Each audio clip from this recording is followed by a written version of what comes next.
Қорғаныс ведомствосының басшысы генерал-полковник Руслан Жақсылықов Біріккен Араб Әмірліктерінде арнайы мақсаттағы полиция күштерінің UAE SWAT Challenge 2025 жарысында алғаш рет өнер көрсеткен арнайы операциялар күштерінің әскери қызметшілерін құттықтады. Халықаралық жарыстардың қорытындысы бойынша ерекше көзге түскен әскери қызметшілерге мерзімінен бұрын әскери атақтар берілді. Оған қоса қорғаныс министрі бірқатар офицерлерге ел қорғаны медалін, арнайы операциялар күштерінің белгісін және алғыс хаттар табыс етті. Қазақстанның қорғаныс министрі генерал-полковник Руслан Жақсылықов Абу-Дабиге ресми сапар аясында IDEX, IDEX және NAVDEX 2025 халықаралық қорғаныс технологиялары көрмесінің жұмысымен танысты. ADNEC көрме орталығында Қазақстан қорғаныс ведомствосының делегациясы қару-жарақ, әскери техника үлгілерін және қорғаныс мақсатындағы технологияларды ұсынған ірі әскери өнеркәсіптік компаниялардың павильондарын аралады. Көрме алаңында Руслан Жақсылықов Біріккен Араб Әмірліктері вице-премьері және қорғаныс министрі Шейх Хамдан ибн Мұхаммед Аль-Мақтуммен кездесті. Тараптар екі жақты өзара іс-әрекет бағыттарын талқылап, қорғаныс саласындағы ынтымақтастықты дамытуға бейілділігін растады.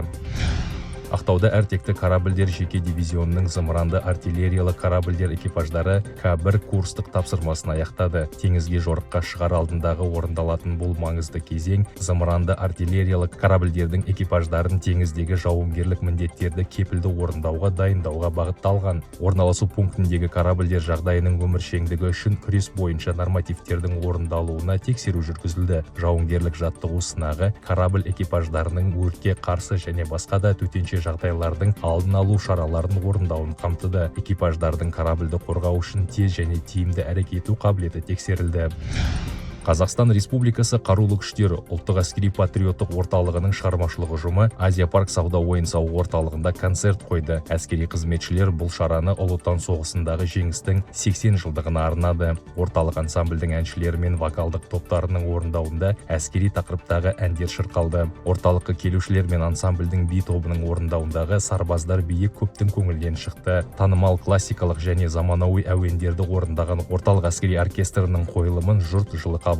Оркестрдің дефилесі көрермендерді ерекше таңғалдырды.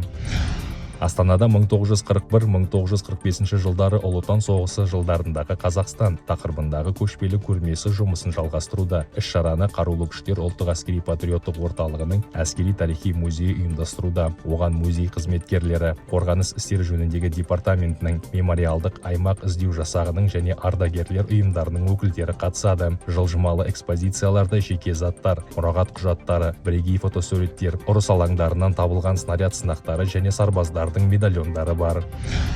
Астана және Алматыда оркестр мен құрмет қарауыл ротасының сүйемелдеуімен Азияда 2025 жүлдегерлері армия спортшыларын әріптестері мен туыстары қарсы алды. Қазақстан қарулы күштерінің қызметшілері командалық эстафетаның күміс жүлдегерлері Надежда Степанишина мен Ксения Шалыгина, сондай-ақ шаңғы жарысының қола жүлдегері Олжас Климин Қытайдың Харбинінен оралды. Бұдан өзге Алматы уайлағында шаңғы эстафетасының күміс жүлдегері Кирилл Бауэр мен биатлон эстафетасының қола жүлдегері Дарья Климинаны салтанатты түрде күтіп алды. Естеріңізге сала кетсек, Азия құрлығының ойындарында қорғаныс министрлігі армия орталық спорт клубының спортшылары 1 алтын, 2 күміс және 3 қола жүлде еншілеген болатын. Қазақстан Республикасы қорғаныс министрлігі намыс құрамасының футболшылары елорданың әуесқой командалары арасында Астана футбол лигасы турнирінің қысқы маусымының жеңімпаз атанды. Жартылай финалда намыс ойыншылары BI Group командасымен кездесіп, 2 матчтың қорытындысы бойынша 8-1 есебімен сенімді түрде жеңіске жетіп, финалға шықты. Шешуші жекпе-жекте олар тәжірибелі, жақсы дайындалған кәсіподақтар федерациясының командасымен кездесті. Негізгі уақыт 3-3 есебімен тең аяқталды. Жеңімпазды пенальти сериясы анықтады. Финалдық матч қорытындысы бойынша қорғаныс министрлігінің футболшылары бас жүлдеге ие болды. Келесі маусымда олар жоғары лигада өнер көрсетеді.